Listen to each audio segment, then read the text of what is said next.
This is not avoiding some people and hitting others. It's hitting everybody across the board. Everybody's going to go through it. We may as well take the best things out of it that we can get so we come out better on the other side.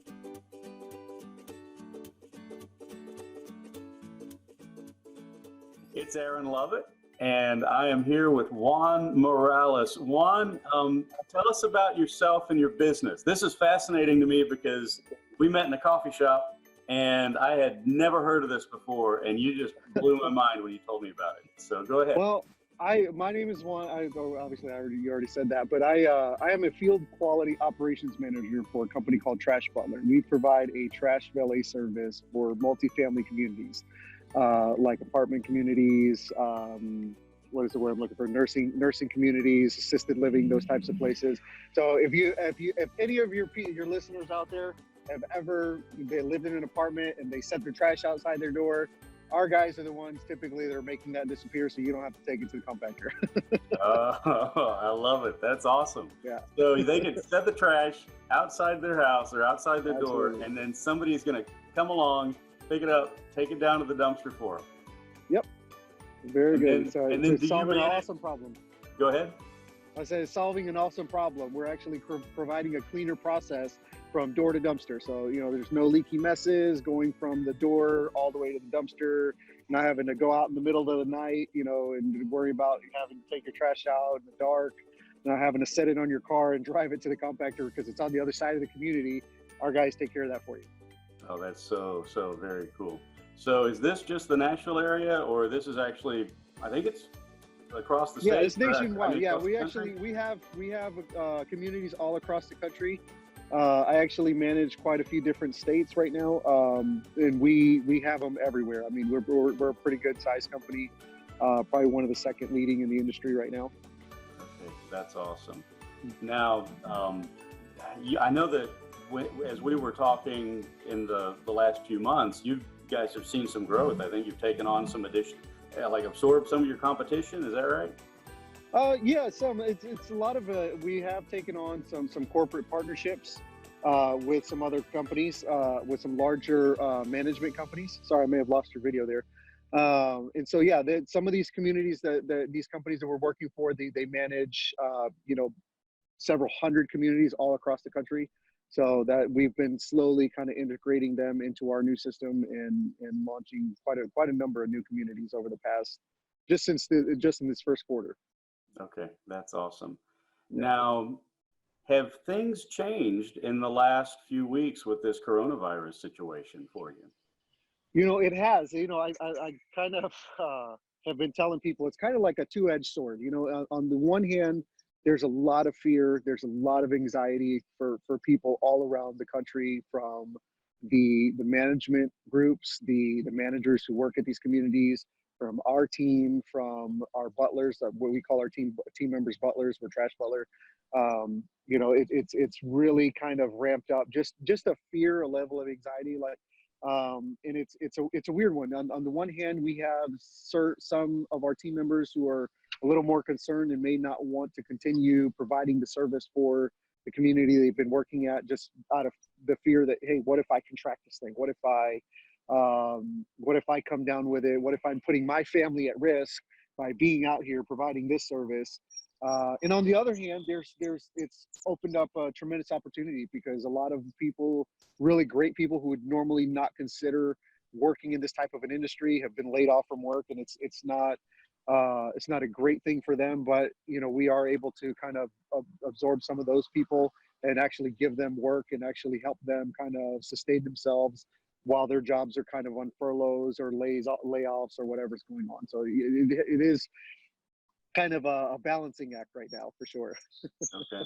Has it affected the accounts that you have? Does that mean that you have fewer accounts, or is that unchanged? No, actually, it has not changed at all. We've continued our steady growth. It is one of those things that, because there's a lot more people staying home, it has increased in that, the fear again is, I don't want to have to go outside. I don't want to have to go, to common areas, that kind of thing. So it's actually provided even more work for our teams to be able to be out there doing. Okay. Yeah. If I could take a little bit of a detour, I'm curious to know the profile of the typical butler. what are you looking for when you're hiring?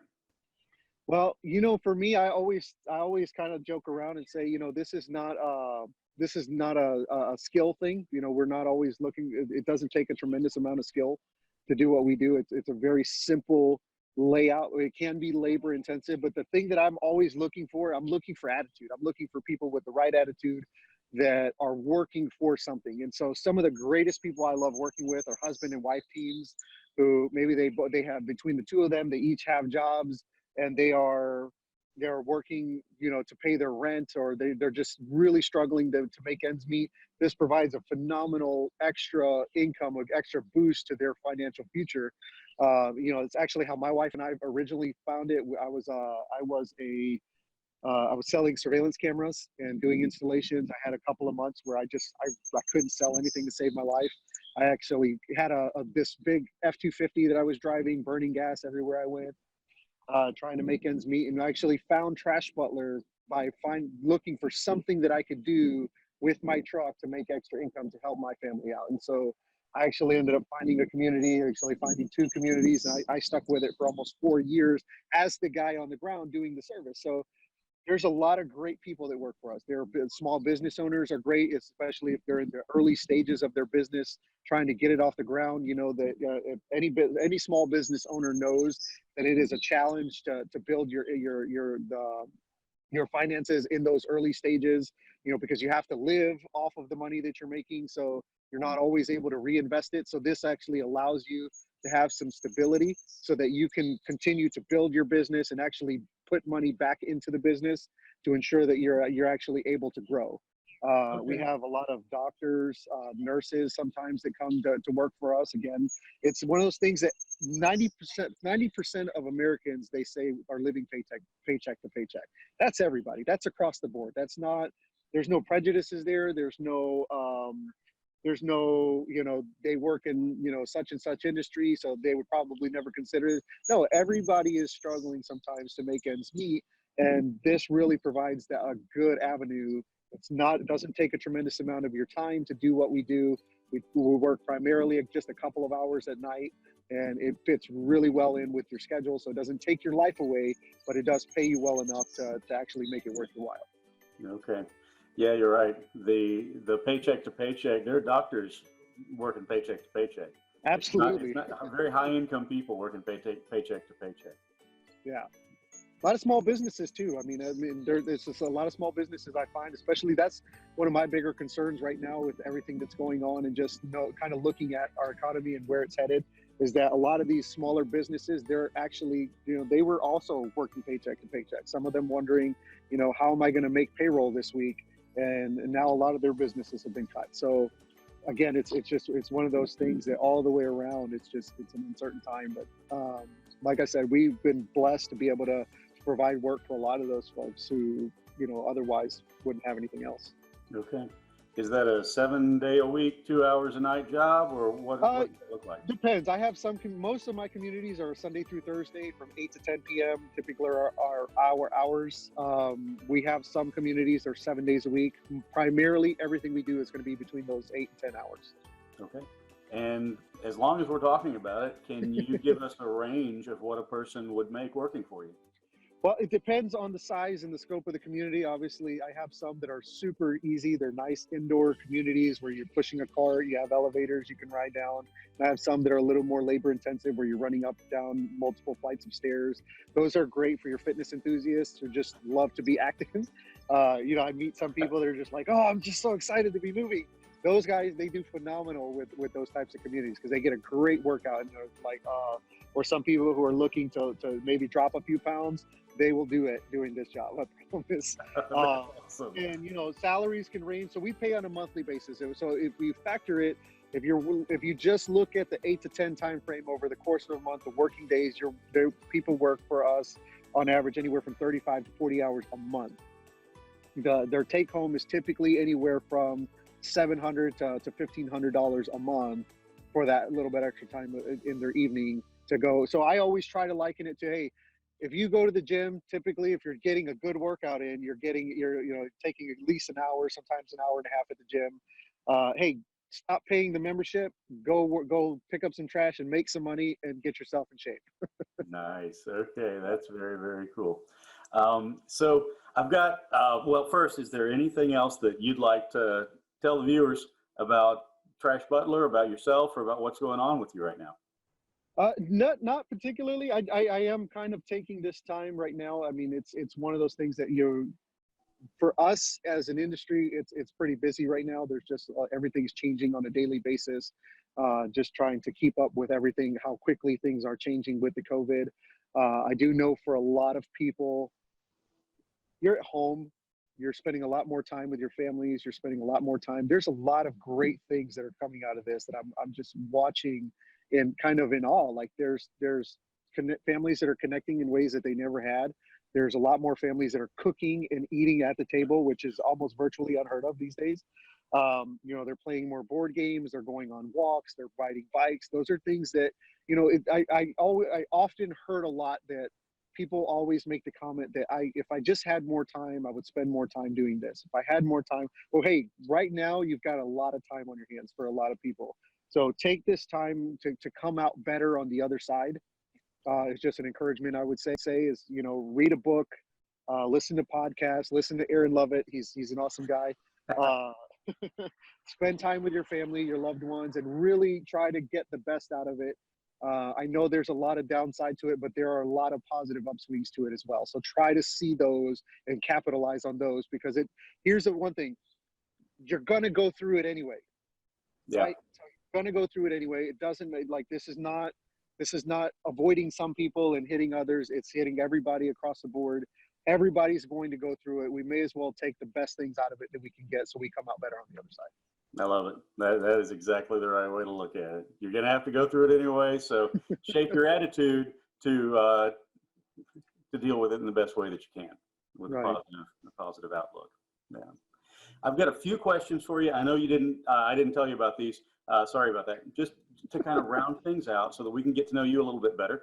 So, Okay. Juan, tell us, what's the best piece of advice you've ever received? The best piece of advice I've ever received is always do more than you're paid for to make an investment in your future.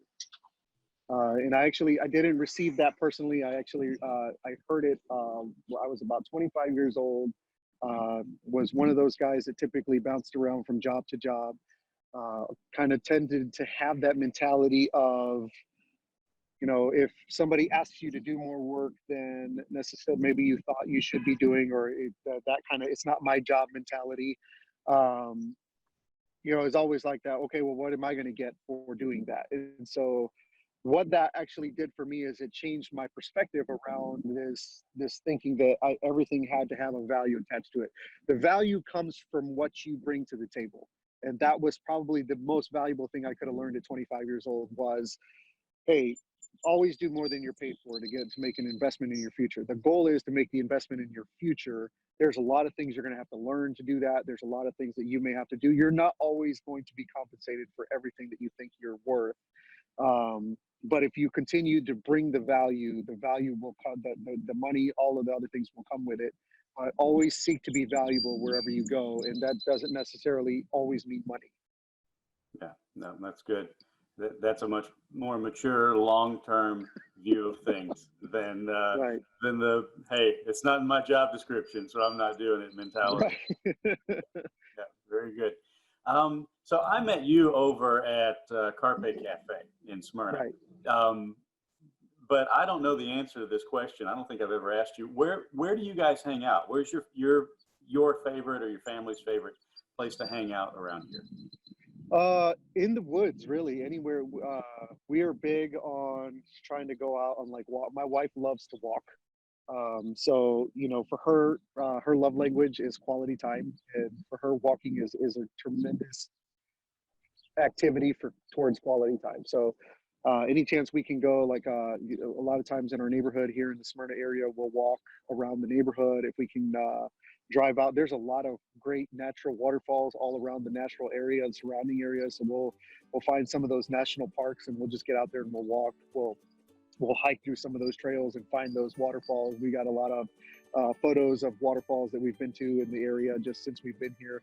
So that's our favorite thing to do, aside from obviously my office away from home, which is Carpe Cafe, which I'm very, very, very much missing right now. Oh, I am too. I hear you. Me too. Hey, have you done the mega hike that Long Hunter State Park does every year? No, I have not. I have not heard of it. Of course, I'm just wrapping up my first year here in Nashville right now, so I've not heard of that, but I'm definitely interested in hearing more about it. It is a 27-mile hike, and yeah, what they do. So Long Hunter has several trails, and Okay. they organize it so that you hike all the trails, and it adds up to a total of 27 miles. So it's like hiking a marathon. Take as long as you want to do it. You know, they start at 7 in the morning or something like that. Right. They do it once a year, and it's a great. If you guys like to hike and you want to have a fun one, that's a pretty cool one. And then you can say, hey, I hiked 27 miles. I hiked a marathon. Oh, listen, every hike my wife takes us on feels like it's 27 miles. I promise you. Like they're not easy ones. Like we're always kind of happy to just be going through the neighborhood, because some of the ones she takes us on are pretty rough. Okay, gotcha. She must be pretty hardcore then. Yeah. Awesome. Okay, next question is, okay, I asked you about sorry, there you go. Oh yeah. What are you reading these days? Do you have a good business book or personal book that you're reading? Right now, I'm actually taking my team through my Lori, which is she's on our HR team and learning and development team. We're actually taking all of our team through Simon Sinek's Why. Start with Why. That's been a huge inspiration for me. I have this kind of belief that people aren't really motivated by rules and regulations and policies. Like, they have to be connected to the why. And so that's in our business, when I'm leading my teams, when I'm leading my family, I always do everything I can to try to connect with why, because it's important. I mean, if you don't understand the why behind why you're doing what you're doing, it makes it very difficult to go above and beyond and to really hit 110% every time. Yeah. And sometimes it becomes more of that monotonous going through the motions, just kind of, I'm here, I'm doing it because this is what's always been done, but why are we doing it? And so Dave Ramsey also in his Financial Peace University likes to talk about a story when his wife was making this certain kind of I think it was like a Boston butt or something, and she would like lop the end of this thing off and put it in the pot. And he would always ask, like, he was always curious, like, why does she do that? Like, I love the meal, obviously, but why does she do that? She's like, I don't know, my mom always did it. And so they go to the mom one day and they're asking her, like, hey, why do you do this? And she's like, I don't know, my mom always did it. And so they finally get to the mom. They're like, well, what? She's like, well, I don't know why you idiots do it. She's like, but my pot was too small. Like,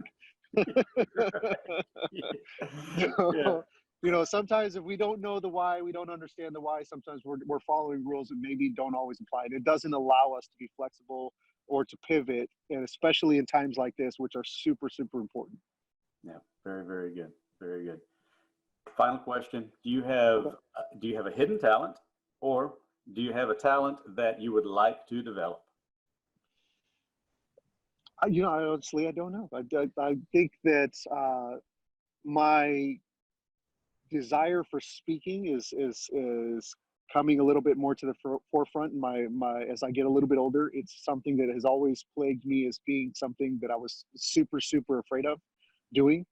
And I find that maybe just the sheer exposure of having to do it so often now has kind of helped me kind of overcome some of that fear and to get more clarity.